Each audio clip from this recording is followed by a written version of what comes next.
आऊज़ु बिल्लाहि मिनश्शैतानिर रजीम बिस्मिल्लाहिर्रहमानिर्रहीम। अस्सलामु अलैकुम डियर स्टूडेंट्स। आज की इस इम्पोर्टेंट वीडियो में मैं आपको how to create a coherent in CSS argumentative essay ये इस वीडियो में दिखाऊंगा। मैं आपको बताता चलूँ, बहुत से स्टूडेंट ऐसे तो 3000 अल्फाज पर लिख देते हैं, लेकिन उनका ऐसे टूटा होता है। उसकी वजह क्या है कि उनके ऐसे के दरमियान जो उनसे पैराग्राफ्स हैं वो आपस में जुड़े हुए नहीं होते।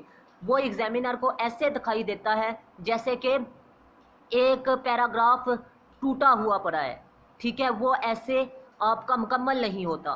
तो इसी वजह से बहुत से स्टूडेंट फेल होते हैं। सबसे पहले बात करते हैं आर्ग्यूमेंटेटिव ऐसे क्या होता है। आर्ग्यूमेंटेटिव ऐसे ऐसा मज़मून होता है जिसमें आपने अपने नज़रियात और अपने मुखालिफ नज़रियात का कंपैरिजन करके अपने मौक़िफ़ को दलाइल की रोशनी में वज़न की सूरत में पेश करना होता है एग्जामिनर के सामने।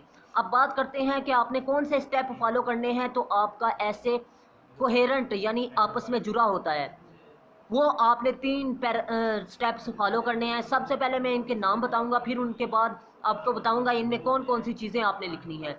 सिलेक्शन ऑफ आइडियाज़, ठीक है, ये पहला स्टेप है। और कनेक्ट पैराग्राफ्स, रीजनिंग, ये 3 स्टेप हैं। अगर आप लोग इन 3 स्टेप्स को अच्छे तरीके से तैयार कर लें तो आपका ऐसे आपस में लाजमी जुड़ेगा, ठीक है। अब बात करते हैं सिलेक्शन ऑफ आइडियाज़।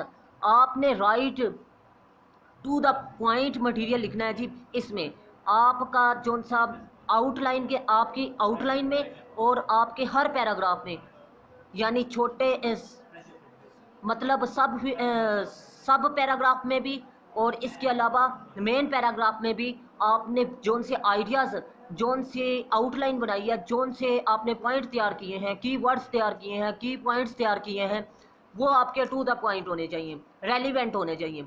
ये ना हो कि आप लोग अल्फाज पूरे करने के लिए इररेलीवेंट चीज़ें लगा रहे हैं पैराग्राफ में। इन चीज़ों से आपने लाजमी बचना है, क्योंकि ये चीज़ें आपको फेलियर की तरफ लेकर जाती हैं। तो आपने इस चीज़ से बचना है, यानी हर पैराग्राफ आपका टू द पॉइंट होना चाहिए। ये आपकी कोहेरेंट को मजबूत करता है। अब बात करते हैं नेक्स्ट, दूसरा स्टेप, कनेक्ट पैराग्राफ।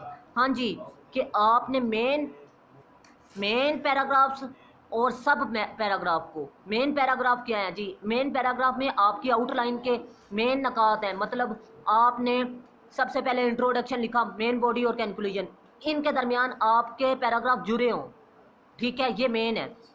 लेकिन जोन से सब पैराग्राफ है वो कौन सी हैं, मतलब आपके इंट्रोडक्शन में 4 चीज़ें आ गई, आपके मेन बॉडी में तकरीबन 30 चीज़ें आ गई या 20 चीज़ें आ गई, कंक्लूजन में आपकी 2 चीज़ें आ गई। तो ये आपके सब पैराग्राफ है। आपने इनके दरमियान क्या करना है, ऐसे अल्फाज इस्तेमाल करने हैं जो एक दूसरे से जुड़े हों, ठीक है। आपने इनके दरमियान ऐसी लाइनें, ऐसे जुमले लिखने हैं जो कि एक दूसरे से रिलेट कर रहे हों, ठीक है, एक दूसरे को बयान कर रहे हूँ, ठीक है। आपने सबसे पहले कनेक्ट करना है एक लाइन को दूसरे लाइन के साथ, एक लाइन को दूसरे पैराग्राफ के साथ भी, ठीक है। पहली लाइन और आखिरी लाइन जो सी है, ये आपने बहुत ही एहतियात से लिखनी होती है किसी भी पैराग्राफ के ऊपर जाने से पहले, ठीक है।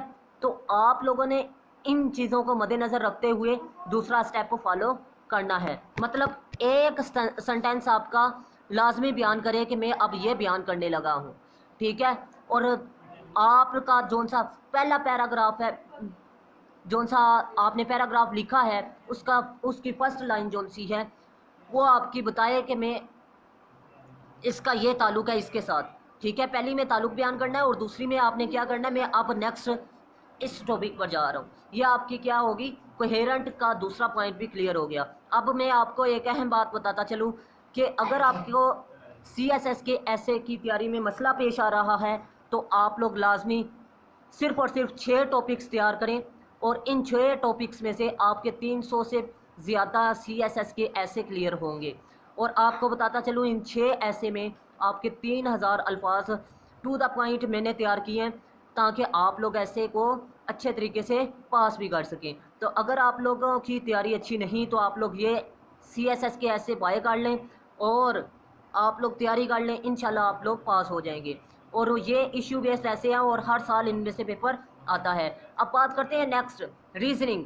آپ نے اس میں کیا لکھنا ہوتا ہے؟ اس میں رائٹ فیکٹس اینڈ فگرس، آپ نے ادھر فیکٹس اور فگرس کو بیان کرنا ہے، جو حقیقت ہے اس کو آپ نے بیان کرنا ہے، ٹھیک ہے۔ اس میں رائٹ ریلیونٹ ایویڈنس، آپ نے ثبوت لکھنے ہوتے ہیں، ٹھیک ہے۔ اس میں ریلیونٹ کازز، آپ نے وجوہات لکھنی ہوتی ہیں۔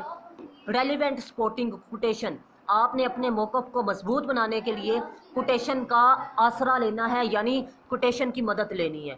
تو آپ لوگوں نے ان 4 سٹیپس کو فالو کرنا ہے، تو ان ریزننگ میں تو انشاءاللہ العظیم آپ کا یہ پوائنٹ بھی کلیئر، یعنی یہ سٹیپ بھی کلیئر ہو جائے گا۔ اگر کوئی چیز سمجھ میں نہیں آئی تو ویڈیو کو لازمی اگین دیکھیے گا، اگر اگین بھی نہ سمجھ آئے تو تھرڈ ٹائم لازمی دیکھیے گا، انشاءاللہ سمجھ آ جائے گی۔ تو میں امید کرتا ہوں آپ کو ویڈیو اچھی لگی۔ اللہ حافظ، پاکستان زندہ باد۔